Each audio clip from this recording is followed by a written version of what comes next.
Hello, everyone, and welcome to our district administration webinar here today, which is entitled Superintendent Roundtable, New Directions in Data-Driven Decision-Making.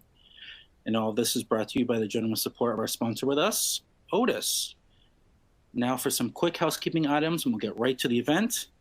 So at the end of our presentation today, there will be a live Q&A with our panelists. And you can submit your questions from now until the very end at any point. And you can do that via the red Ask Question icon. It's the one with the question mark in the chat bubble. You can do that at the bottom of your screen again. You can also safely download some assets that are related to today's presentation. And you can do that via the blue module. It's the one with the paperclip also on the bottom of your screen there. Additionally, at the end of the presentation, so after the Q&A, a post-event survey will launch on your screen automatically. So please stay on until the very end so you can take part in our survey. We'd love to hear from you. And lastly, you'll be pleased to know that everyone who is here today and those who registered, all of you will receive an email from us at DA tomorrow. And that email will include a link to the slides as well as the on-demand video. So look out for that. And now it is my pleasure to pass things off to our moderator today, Kendall Hunter from Otus, who will take over from here and introduce our speakers. Kendall, on to you. All right. Thank you so much, Stephen. I appreciate the introduction there. And thank you all for logging on for today's webinar on new directions in data-driven decision-making. My name is Kendall. I will be your moderator for the webinar today. I am the product marketing manager at Otus, but my background is in education. Came to Otus right from the classroom. I spent 7 years as a special education teacher and reading specialist in the Chicago area, and I've been on the Otus team now for 5 years. So I am with a panel of experts here today and really excited for you all to meet them. As I mentioned, Otus is our sponsor. You will see some resources in the slide deck that's going to be emailed out by district administration, and then also in the resources section of the webinar if you want to learn more about Otus and our student data and assessment solution. Before I introduce the panelists that you see on your screen, I just want to briefly touch on why conversations about data and the opportunity to learn from one another through discussions like this is so important to us at Otus. We are fortunate to have 4 school superintendents here today who bring a wealth of experience to the table.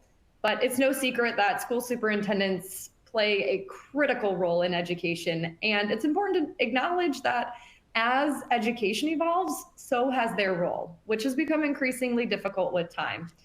School superintendents and district leaders, educators as well, like myself, are continuously asking for the same thing. Everyone needs more access to data so they can really easily use data to make an even greater impact. Ultimately, all any leader wants is to manage their district effectively and support students as they navigate their own pathways to find individual success. So the panel we have today is a group of leaders who are all using data in different ways to make informed decisions. We'll touch on how they use data to evaluate programs and initiatives, allocate resources, how data can be used to encourage a school culture of continuous improvement. That and some other questions too. As we discuss these topics, I do want to note that we might unearth areas of opportunity, and that is completely okay. Just like you, these leaders are learning every day. And in fact, some of the challenges that we touch on may be ones that resonate with your own experiences as a school leader or teacher, pending the role that you hold today as you join us. So if, as we're discussing things today, you are relating to something resonates with you, we'd really love to hear from you and welcome your participation. So be sure to drop your thoughts in the chat if you'd like to chat with us while we're chatting on this end too. Or as Stephen mentioned in the intro, there is a QA feature where you can tee up some questions for us. We have questions to get us started here, but we will have QA at the end. And if something comes up as we're chatting that's really relevant to the topic or is an opportunity to elaborate, I will sprinkle in your questions as we go in live time. But my hope is by the end of this hour, you feel empowered to really keep data at the forefront of your own conversations, because it's through these conversations that we all can learn and ultimately help students find success, really help every student find success, I should say there. So without further ado, I've said enough. Let me introduce your experts, and then we'll jump into some roundtable discussion. It is a roundtable, so you'll hear from on some questions, you might hear from everyone. On some questions, you might just hear from a few leaders. It's kind of up to them based on which questions they want to jump in. But this goal for today is to provide you with a conversation about key topics as it relates to the directions they are taking data in their district. So first up that I'd like to introduce is Dr. Sarah Andrus. Dr. Andrus is the superintendent at Sharon Joint School District 11 in Wisconsin and wears many administrative hats. You're going to notice that's a reoccurring theme here, including director of curriculum instruction, special education director, and bus driver. Not the only one on the panel who's driven the bus, which is interesting to see. But understandable, you gotta get the kids to school, right? Previously, Dr. Andrews held the role of principal and high school English teacher, and this is her 12th year in administration. So lots of background to bring to the table. Next up, we have Dr. Matthew Snyder. Dr. Snyder is the superintendent at Cheraw School District 31 in Colorado, and I hope I'm pronouncing that right. I was worried about that. So please go easy on me if I'm not. Dr. Snyder is the eldest of 6 siblings and witnessed his father, who's also his mentor, evolve from elementary teacher to superintendent. That's pretty cool. Started his career path in 1999-2000 as a high school chemistry teacher, has been a principal in both elementary and middle schools, a BOCES director, and is now in his 6th year as a superintendent. Along the way, Dr. Snyder also has driven the school bus, coached high school and middle school track and cross country, and served as a board member of a local hospital. Next, we have Dr. Michael Plord, who is the superintendent and a district administrator at Wilmot Union High School in Wisconsin, so not too far away from Dr. Andrus there. Dr. Plord originally is from the Upper Peninsula of Michigan and entered the education profession after working as a craps and blackjack dealer in Las Vegas. That's a pretty cool background. Dr. Plord has served as a high school math teacher, football coach, assistant principal, elementary principal, middle school principal, and school board member. Last but certainly not least, we have Dr. Esther Mongan. Dr. Mongan is in her inaugural year as superintendent of an EC12 unit school district in Illinois. Bringing over 2 decades of experience in education to the table, Dr. Mongan has journeyed from dedicated math teacher to deputy superintendent, accumulating a lot of experience along the way.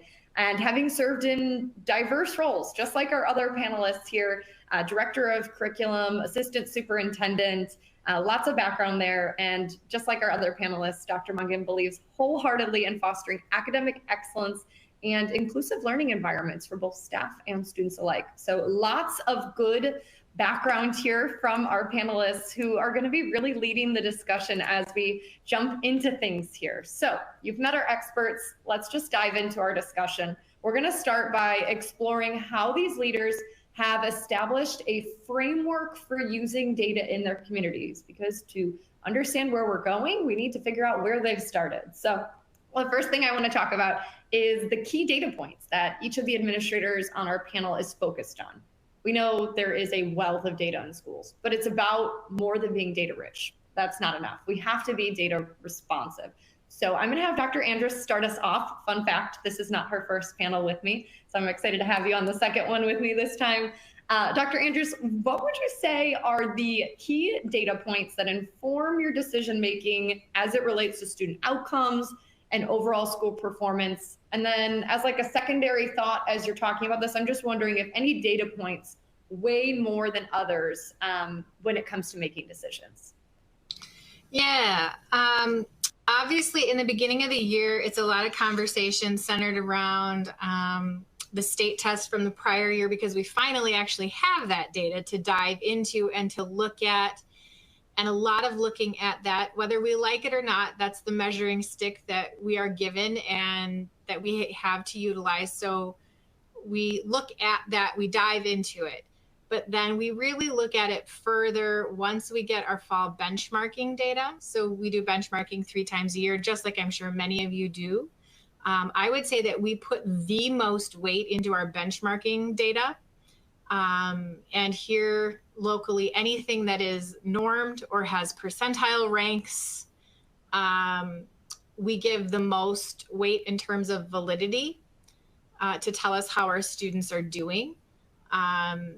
only because, as you may know, a lot of times when we look at classroom data, as we do throughout the year when sometimes things don't add up, sometimes teachers will have a tendency to grade behavior, and we don't want that to be the driving force when we're trying to judge what a student knows and is able to do. We try to keep behavior as the second conversation that may be a barrier to learning, but students shouldn't be judged by what they know based on their behavior. And so we really focus heavily on the benchmark data with the state testing data, you know, your WIDA information, and then we layer in the classroom data from there if we feel like we need fine tuning or more information. But for us, it's really things that are normed have percentile ranks. Context. Thank you so much for sharing that. And I appreciate that you mentioned behavior right off the bat as kind of being that other layer, right? We can't ignore that. It's a factor, but when we want to compare students to where other students in the state are, those norms are going to help us do that. Dr. Plord, how about your district, another Wisconsin district? What are you all doing? What data points are informing your processes over there? Yeah, we use some of the same data points. We look at our statewide testing data, ACT Secure, Forward Exam.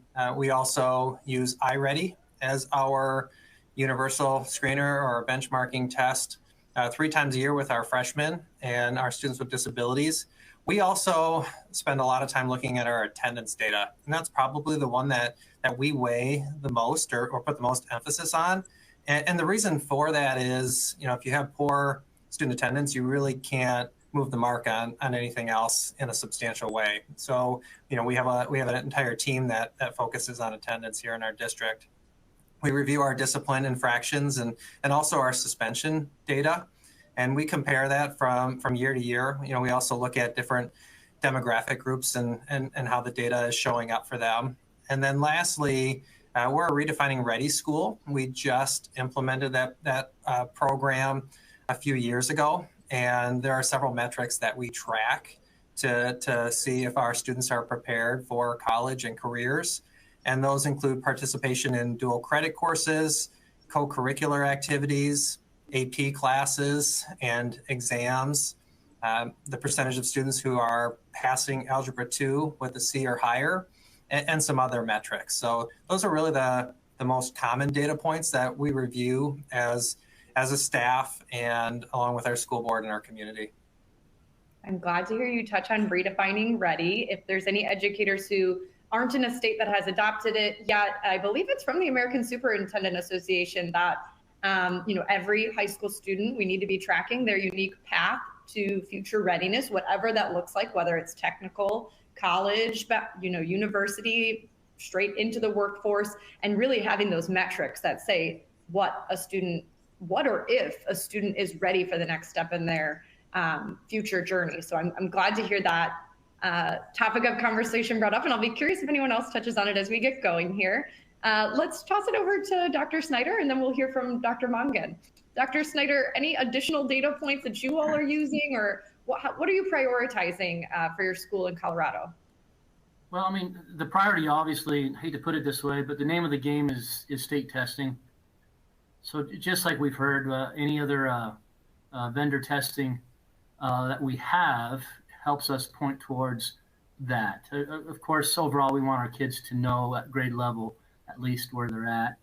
But it's nice. I'll just plug for Otus. It's nice to have all that data easily accessible in one spot. The only thing I would add is recently we've used up the rest of our ESSER dollars with getting a consultant in. And they've been helping us with our teacher evaluations, our observations, and being able to score those and come up with some measurable data that then we can compare to the student data. So that's so interesting. We'll definitely dig into that further as we kind of continue those conversations around staff that you guys have brought in, that you all brought in a consultant to kind of join the conversation and help teachers decide what's next. I think that's an important point there. Dr. Mongan and I were chatting before the webinar started here. From a very diverse, large district in Illinois here. Dr. Mongan, what data points are you all using to inform decisions? And we're not hearing our high stakes. Yep. Can you hear me now? Sorry, you unmuted me. Thank you. There we go. Now we can. I was saying that obviously they've hit on a lot of the same areas that we do. The standardized assessment is obviously one of the pinnacle pieces. But one of the things that they have shifted this year at the state of Illinois that's been very helpful is actually they've given us student growth metrics, so we can compare our students' growth from one year to the next year, comparable to their cohorts across the state of Illinois. So that piece has helped us a great deal in just saying not only are they getting attainment in terms of standards, but also are they growing and at what rate comparable to other students in the state of Illinois. So that has become our large piece for us to look at this year. But one of the biggest things we use are common unit assessments. So we have our staff who have actually constructed through Otus common unit assessments that we have developed by standards, so that we can look unit by unit how our students are progressing and how they compare to their peers from the year before. And then we have a pre and a post test, and then that pre-post, how are they doing when we first test them to where they end? Partly because in the state of Illinois, I don't know about the other states, we have a student growth model that's required for our evaluation system. And so that common unit assessment helps us look at how do those students grow over time between the beginning of the unit to the end. So that's weighs quite a bit, as well as we have something called 5 Lab, which is with frontline analytics. And in that system, we have an early warning system. And that early warning system helps us see attendance, grades, attendance. So we're always looking at that, as well as social emotional discipline issues, to see if we have a high marker for a student that we need to provide support for in a different way. And so that is used pretty heavily in terms of making sure that we're looking at each individual student. And not unlike, I forget who the gentleman was that was talking about the college and career elements, we have the college career indices that we look at as well, which is, are they on track for 9th grade? How are they doing in terms of moving toward their graduation? How many D's and F's do they have? Have they taken dual credit courses? All of those same benchmarks that we monitor along the way. So all of those really help us keep a better kind of independent student information as we move along, and quarterly goals, and making sure we're monitoring each student on a quarter by quarter basis. So it sounds like everyone is using a variety of data sets, but what it comes down to are those benchmarking 3 times a year periods, those common assessments that tell us more of those local touch points of how students are performing in response to the curriculum over time internally, as well as Dr. Andrus mentioned, being able to compare with percentiles on some of those nationally normed measures, and then also going far beyond academics to look at behavior, attendance, social emotional learning. And then I heard multiple members of our panel mention that college and career readiness piece, which I think will just continue to grow as we're really looking at what students are bringing into the workforce. Are they staying in college after they go off to college? Is it enough for them to, once they leave us, what happens? Do they finish their 4-year degree? Are they leaving, with no 4-year degree and a lot of debt? What does that look like for our society and our schools? How can we kind of work backwards to better prepare? So everyone is bringing a lot of different data points to the conversation, but our goals seem to be very similar. We're kind of painting that picture of what can help us to make decisions about a child at every grade level there, which is really important. As we think about who's involved in these conversations, I'm wondering from our panel how you all involve others beyond your core colleagues. So thinking teachers, other administrators, other school personnel. How are others involved in the data analysis process to really ensure that their input and expertise are considered? And I'm going to toss it to Dr. Plourde first, since it's been a few minutes since we've heard from you. Would you mind starting us off with some insight into that stakeholder involvement? Sure. So we use a program called Wise-Local, and I think it's specific to Wisconsin, but it's a data warehouse that pulls information directly from our SIS. And it has many, many metrics. The ones that we typically focus on are attendance, grades, discipline, equity, college and career ready, and a few others. our teachers have access to that. So they're able to look at their roster and pull up information either by group or by individual student. And it really gives them, a multitude of data. We also have a data team that consists of me, two of our classroom teachers, our reading specialist, and our director of instructional technology. And we meet twice a month, and then we report data out to the staff and talk about what the data means for us and what we're going to do with it. And we also train our staff on using some of our data tools, including Wise-Local and iReady reports. My admin team, the different members of the team regularly prepare reports that are presented at board meetings. So, one of our administrators is responsible for presenting discipline data. One of our administrators is responsible for presenting grade data, for example, and so forth. So we try to get that information out into the public in that way. And we also include data regularly in our monthly newsletter and the occasional social media post, maybe not so much in that area, but once in a while. So those are really the main stakeholders that are involved in our data analysis process and communication. It's nice that teachers have access to all of that data that you've talked about. That's got to be huge. Dr. Andrus, how about you? How do you involve teachers and other school leaders in your community? Well, we're a little unique. So first of all, our district has 210 kids, to give you an idea of how tiny we are. And so it's hard for us to do the traditional PLC model because you'd be alone in a room.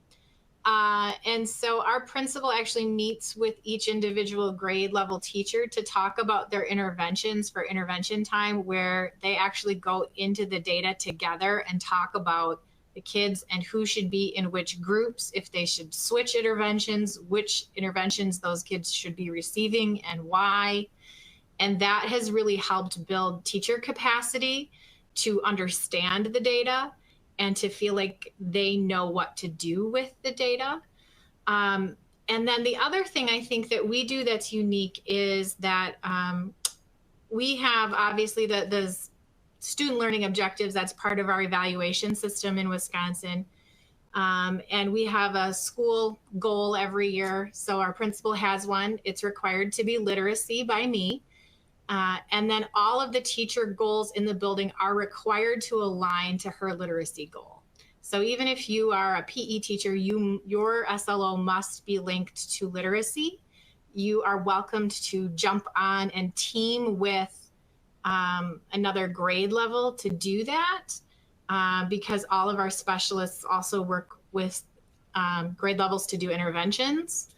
But everyone is working towards moving the needle on literacy in our building. And so by doing that, they're all looking at that literacy data and achievement data. They all have a stake in it. They all have an ownership in it. And it's made a big difference in growth in reading for us. And then that information gets shared with families then at parent-teacher conferences. They go over that benchmark information. Here's a goal that we've created for your child. Do you think you can do this at home to help us? Do you have any goals for your child? And that's just kind of how we've woven that through the layers here of various groups. I love that you all have a shared goal, that like we're all bought into the same thing, whether it be that reading goal, and if that's a perfect goal, thinking about how reading crosses every area of the core curriculum. Even as a science teacher, you are a reading teacher, social studies teacher. We are all reading teachers to some degree there. So I really appreciate that. I imagine it's a bit of a like collective teacher efficacy, like we're all in on this. We're all going to do this together. This is our goal. That's really powerful. Shifting gears to a larger district, Dr. Mongan, how do you all involve teachers, especially, Dr. Andrus shared their PLCs would be groups of one, but I'm wondering, are we using PLCs or professional learning communities in your district?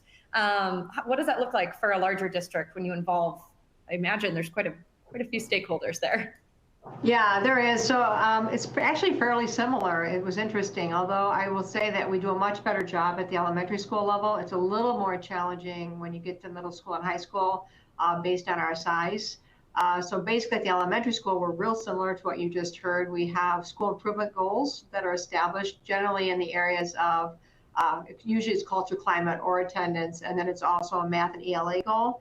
And we really target staff members who want to hit either a math goal or an ELA goal in their classrooms.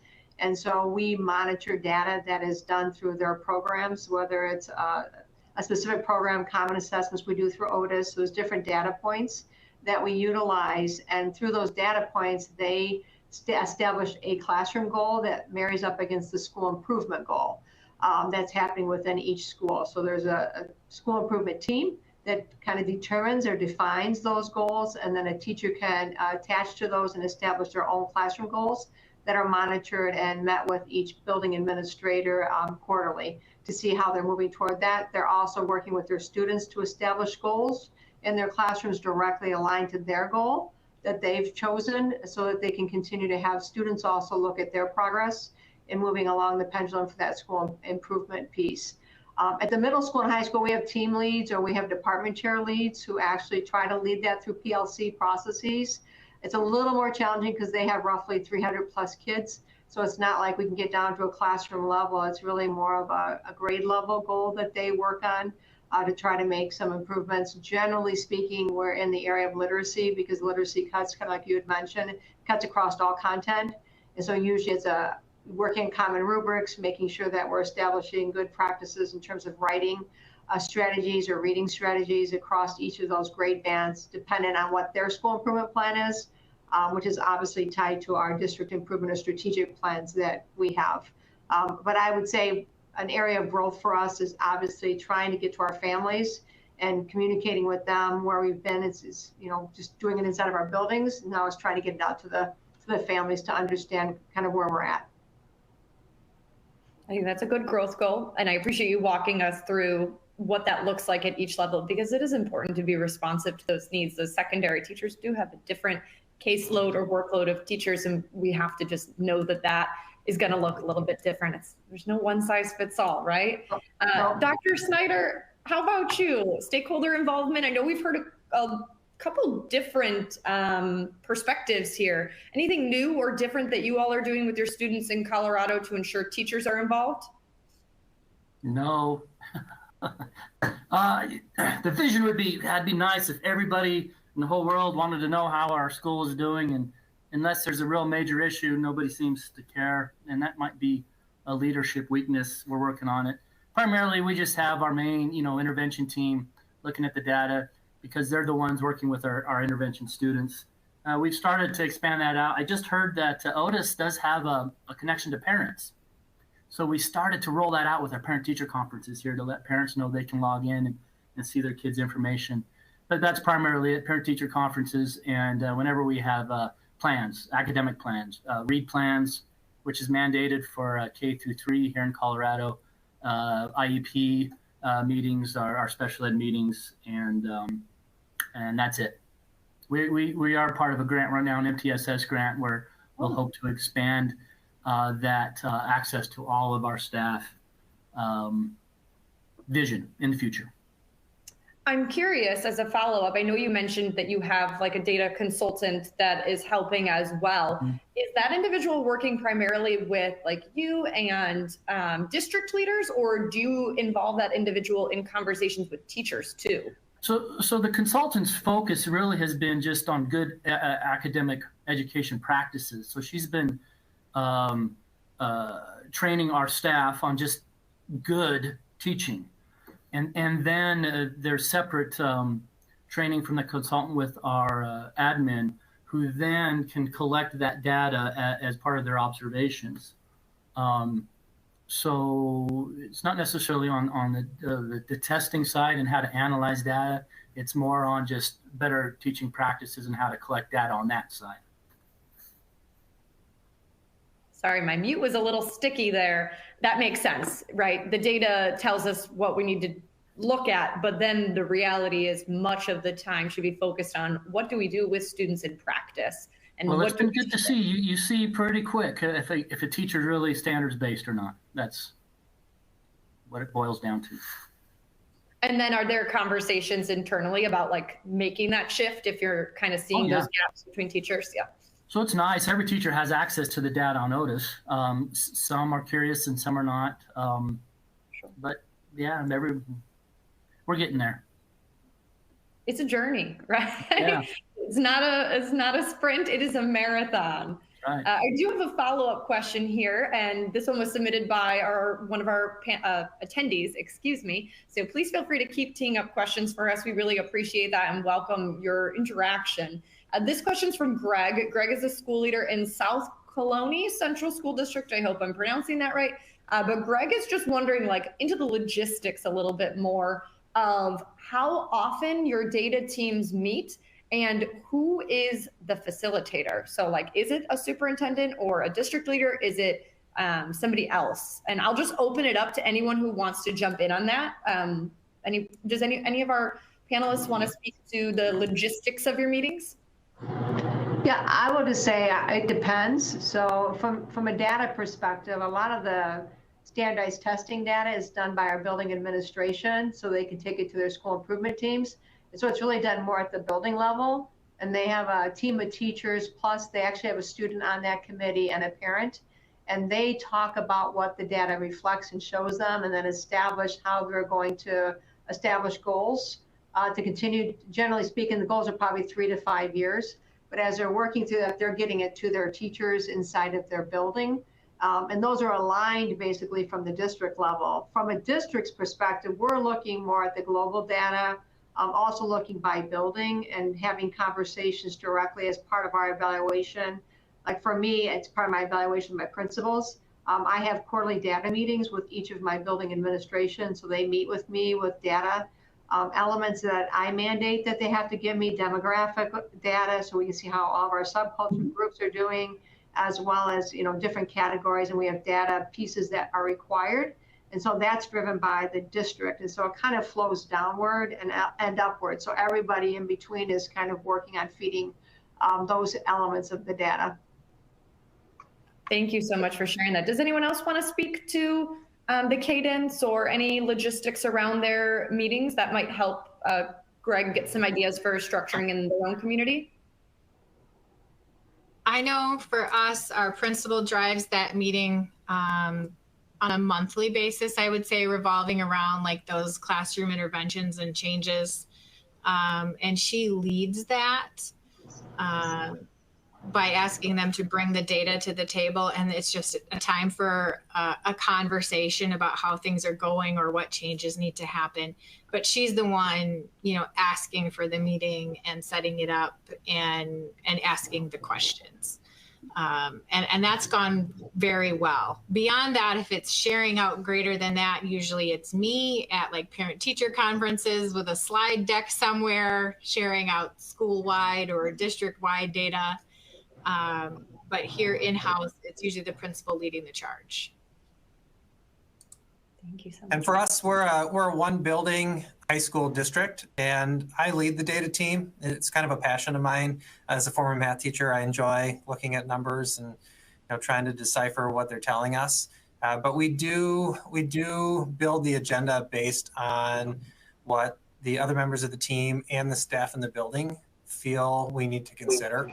So for example, we solicited input from our staff recently about what types of data they want to look at this spring. And a lot of the feedback was on our iReady assessment and how to use that data to inform instruction. So it's really kind of a two-way street, but I typically facilitate the meetings.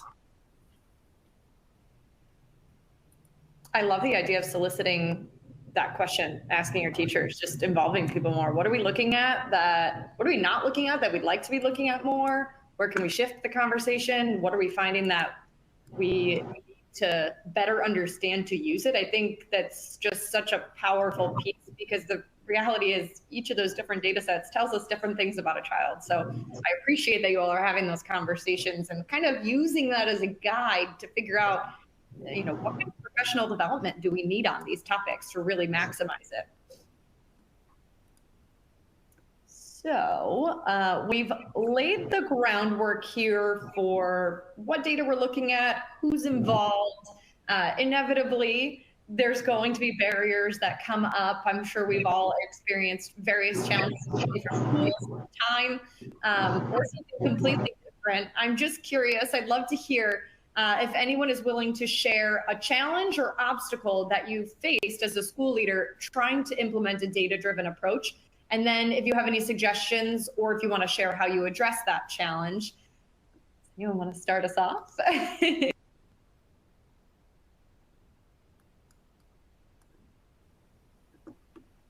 Sure, I could take this one. So I think for us, one of the biggest challenges is the availability heuristic, particularly with staff. And what I mean by that is, I think there's a tendency for some people to devalue data in favor of anecdotal evidence. Many people will give outsized weight to their own experience or the experience of others compared to data. So what we try to do is use a combination of our own data along with research to demonstrate, phenomenon, why things are happening. And I'll give you an example of that. We look at our own attendance data, and we also look at national attendance data to see, is what we're experiencing in our district similar to what's happening statewide and nationwide? And if it is, can we pull ideas and strategies from, beyond our little corner of Wisconsin? I think that's great context. Thank you so much for jumping in to share that. I know I'm looking at our time here, and we are quickly moving through about half of our webinar here. We have quite a few other questions and topics to get through, but I do want to just open it up. If anyone else has a challenge that they have seen or experienced, I'll just pause before we move on if anyone else on the panel wants to jump in. I was just going to say that for us, it's been a challenge, just in general. Education's a barge. That's what I always say. It's a barge. It's a slow-moving train. And so when you're trying to move everybody in the same direction, and Otus has really been with us along on our journey. We've been with them close to a decade, and we've finally got common assessments in that we're aligned and that we're actually using digitally to see how our standards are, but it has not been an easy process. So I think it's understanding that there's a little fear involved in how are we going to use the data? Is it going to be used in a negative way? Are you really just going to use this to inform your practices? Is this really just for me to help guide what I need to do instructionally? So really helping those conversations with your staff understand that this isn't about an I got you or coming after you. It's really about trying to inform your instructional practices and what's working, what's not working, how can you make adjustments, where are your kids sitting, how do you help target interventions for them inside the classroom. That for us has been the challenge as we've kind of moved along on this data journey, and it's taken a little bit of time.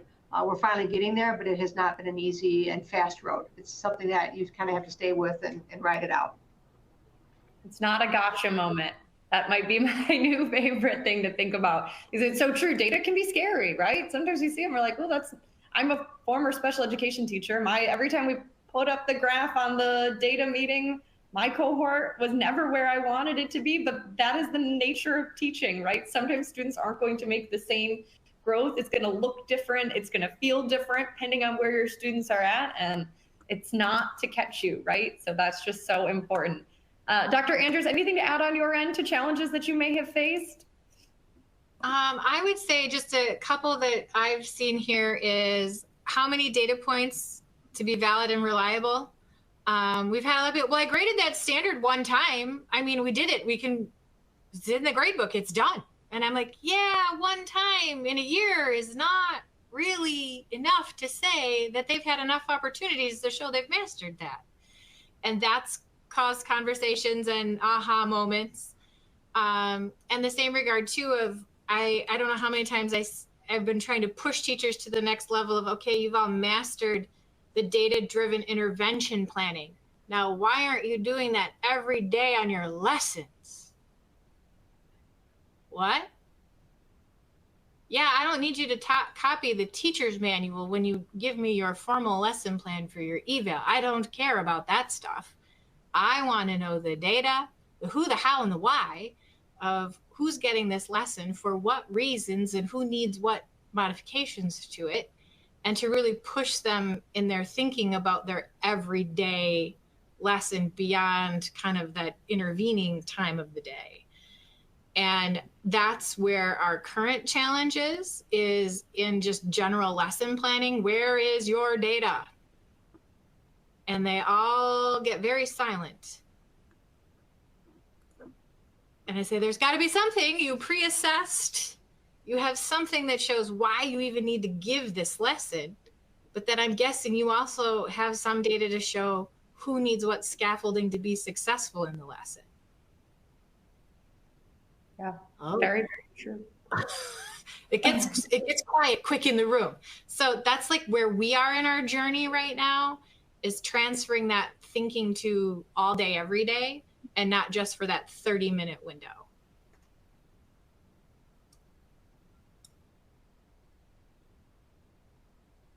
Don't have to have the same information at the same time, and it might take, I think my sound might have cut out there for a second. I apologize if that glitched for anyone else, but I was just saying that I think that silence can be so powerful. It's okay to stop and think. It's okay to not have the answers, and that, Dr. Andrews, I think is the benchmark of a good leader. You're reframing the conversation to get what's going to be most beneficial out of it, and it's not that gotcha moment. It's just simply, this is where we're headed. This is what the conversation needs to be to make an impact. Dr. Snyder, anything to add on your end before we talk about systems? Any challenges that are unique to your role, your district, your area, your region even? We may have some Colorado educators here. Well, time is always the challenge. And you just got to be creative finding and building in that time. And no, I don't have any smart answers for that. We did have a specific question for you come in through the chat, just wondering more about what types of progress, if you could just explain a little bit more about the types of progress monitoring plans that you all are using to support students. One of our attendees thought you had some great systems in place and was just curious. Would you mind just circling back to that while I have you? Are you talking to me? Yes, thank you. Sorry. Yeah, and I saw the chat, and I tried to respond. I hope it got through, but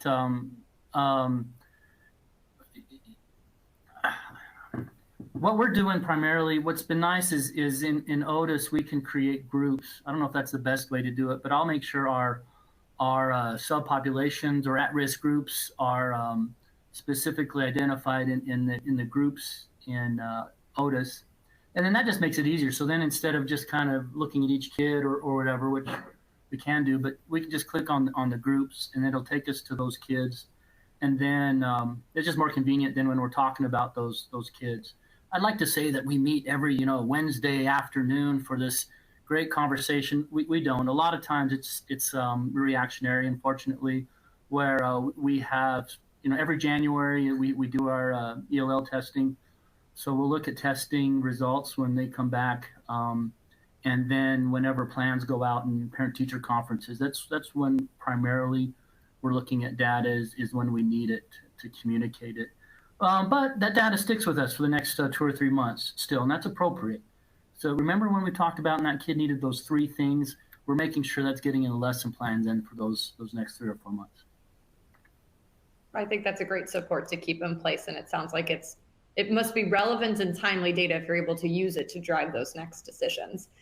We do have a question here around what's working, system and tools wise, administrator to administrator. Canny Yang is a director at MCPS, submitted a question for us. Canny is wondering, does your school, so we can kind of just hear from whoever has something in place, does your school system use a data dashboard to support administrators in your district with that data-driven decision-making? And if so, has it been effective? Dr. Plord, did you want to start us off? Are you all using a data dashboard? We are, and ours is WiseDashLocal. So I can give an example of a positive outcome using that dashboard recently.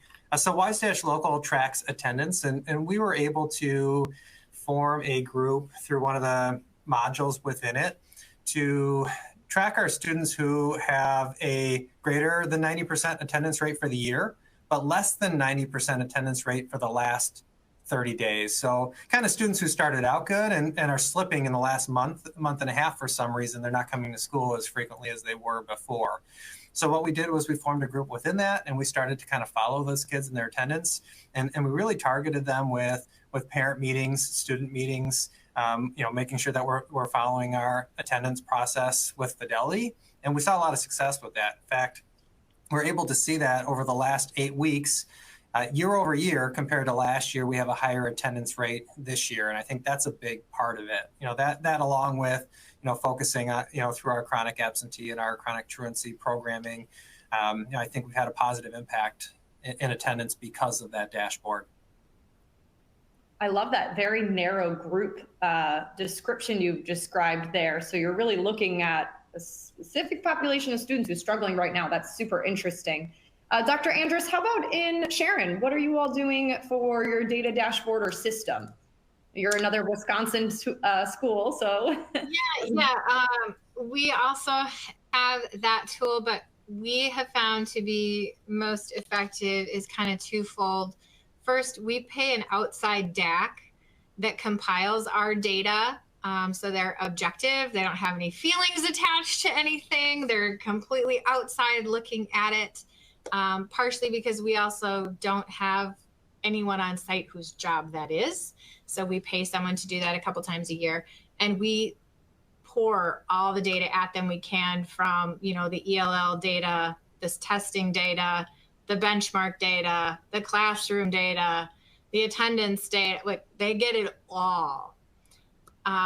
And then he sifts through it and looks for patterns, looks for trends, looks for the early warning systems group, looks for, in the state actually identifies a subgroup of kids for us that they're looking to make growth on the next year's assessment. He makes sure he points those out to us and sees how they're doing on the benchmark, if they're making gains, not making gains. And we actually have him present to all of our staff, to admin.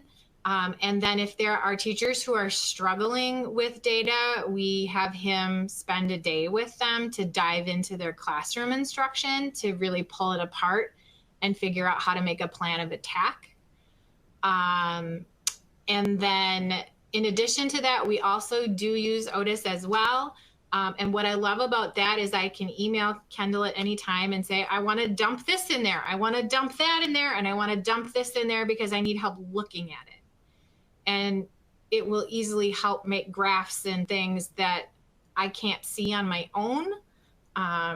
Even for like student progress monitoring data for special ed, I can just dump data points in there and get a graph. And that is super helpful when you just don't have the time to make Google Sheets upon Google Sheets upon Google Sheets and try and figure it out yourself. Here I can see somebody in the chat asking, who do we hire for that? Here we have CISAs. I don't know if they have those in every state, but it's basically a regional education support association. And we get that service from them. We contract so many days a year for that. And it's been worth every penny.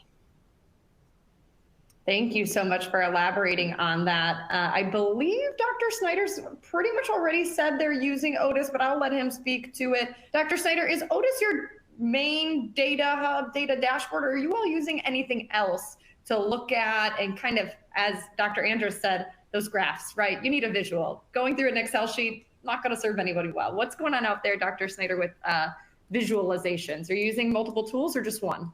No, primarily it's Otus, and that's our plan, is to dump as much, at least academic data, into Otus as we can, so we've got one spot.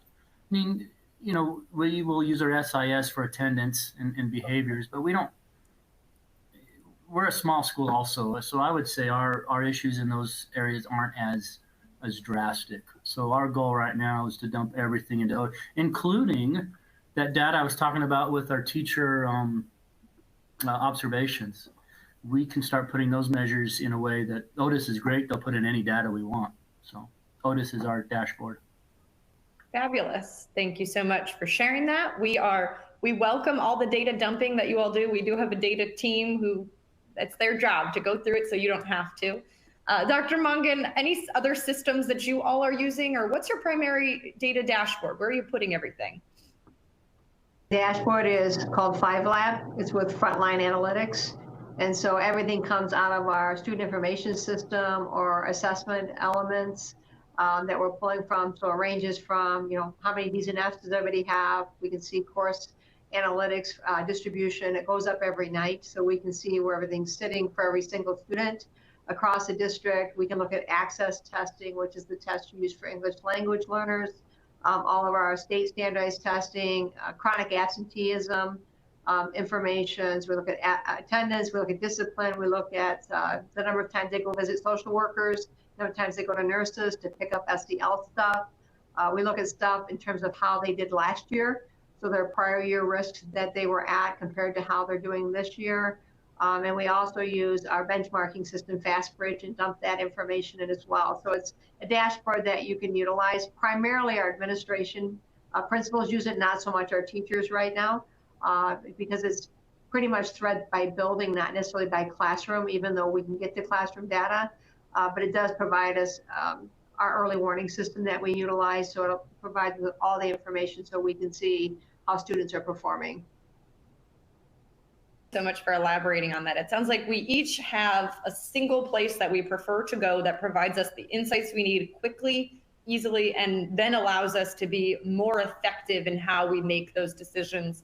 I know I've heard throughout this conversation from each of you that, you know, you're looking at different populations of students, you're looking at how they're performing, you're using different types of data to look at how students are performing. I want to touch on my last question to you all before we take some questions from the QA here around what we do once we know more. So we look at these data visualizations, we look at, you know, if there are areas of opportunity, maybe between various subgroups that I've heard people talking about. But if we see that, what are some successful strategies or interventions that have been implemented at perhaps the district or all the way down to the teacher level to really support students who we've identified as needing support as a result of the data? And Dr. Plord, why don't I toss it to you first? Sure. One of the things that we identified through our local climate surveys is somewhat of a mental health crisis amongst our students when it comes to anxiety and depression, more so in the female group than the other groups. But we noticed it was an issue when we gave the youth risk behavior survey last January, I believe.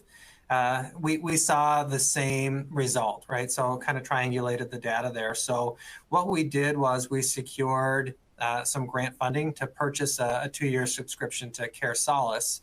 If you're not familiar with Care Solace, it's basically a third party that helps connect students, staff, and families with mental health and substance use support. So we implemented that last August, and year to date so far, they've handled 51 cases for us.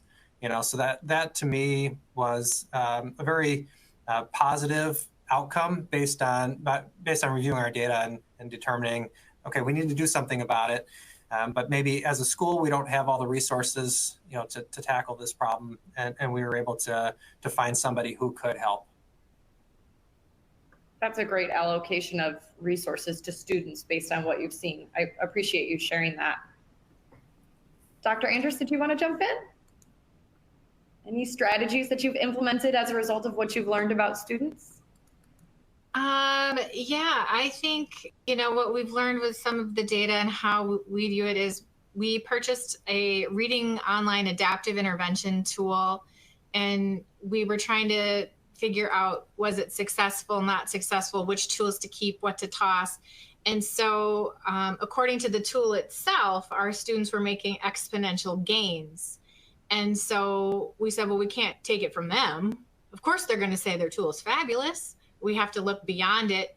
And so we used other things like the benchmarking, the state test, and dove into classroom performance for students who were struggling in reading to see, were those things actually true? And indeed found out that those kids were making great gains in order to say whether or not to keep that tool and how to use it. And I think that's been great for us and how we're using data for growth. And I think the other layer as well that was mentioned was we retooled our health position into a wellness position. So she teaches a combination of guidance and health together. And so it's really about whole being wellness.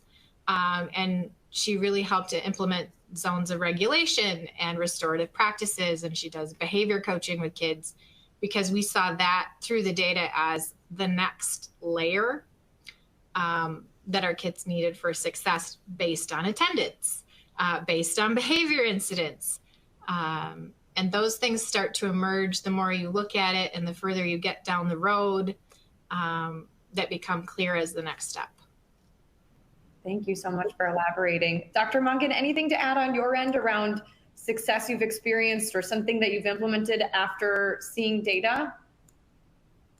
And so I think part of our challenge was trying to figure out what was going to work the best. One of our areas was, of course, literacy, and making sure that we could intervene all the way across to K-12. And so something called 95% Group does a really good job with some literacy intervention elements, and we're seeing great gains with that intervention tool that really targets specifically.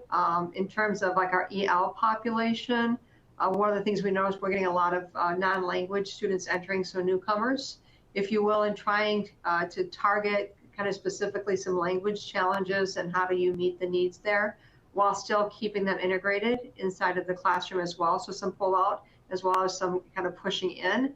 And so Inside Edge, which is through National Geographic, has been a really good model for us to utilize to help us close those gaps. It allows us to level and do multi-grade bands in terms of one classroom. So it's been pretty useful for us in terms of that. And then I think at the elementary, Spring Math has been an intervention we've found that really has a screening tool.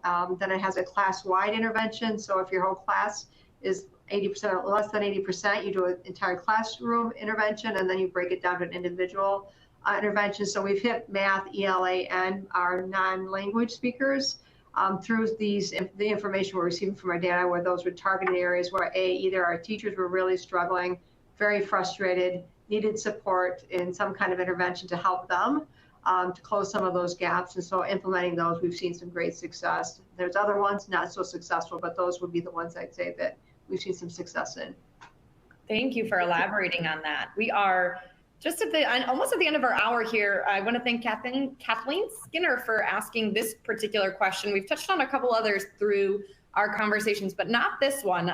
So I will ask the question, and then whoever would like to jump in, feel free. I'm not sure how you all are doing this, but Kathleen is wondering, how do you collect and use the data of students who are earning your state or district's seal of biliteracy and making the connection to career readiness? Anyone have thoughts on that one? And if not, that's okay. I'll just respond by saying I have nothing. We don't either in our district. Thank you for Great asking. question, though. Yeah. A similar question. We'll see if this one is maybe a little bit more answerable. How are you gathering data and comparing it to dual language immersion? So gathering data from all of your students and then comparing it to dual language or immersion program data in your state. I know how this would look at Otus, but I don't know if anyone is doing this. Are we comparing student data to dual language program data? I can speak to that. In my previous district, we rolled out a dual language program starting with kindergarten. When I left, it was up to fourth grade, and we compared our student results on iReady from the fall screener to the spring screener. And what we found was students in our dual language classes at all grade levels made more growth than their monolingual peers. So that was a great indicator that we were having a lot of success in those classrooms, and it really helped with recruiting into the program, to be honest with you.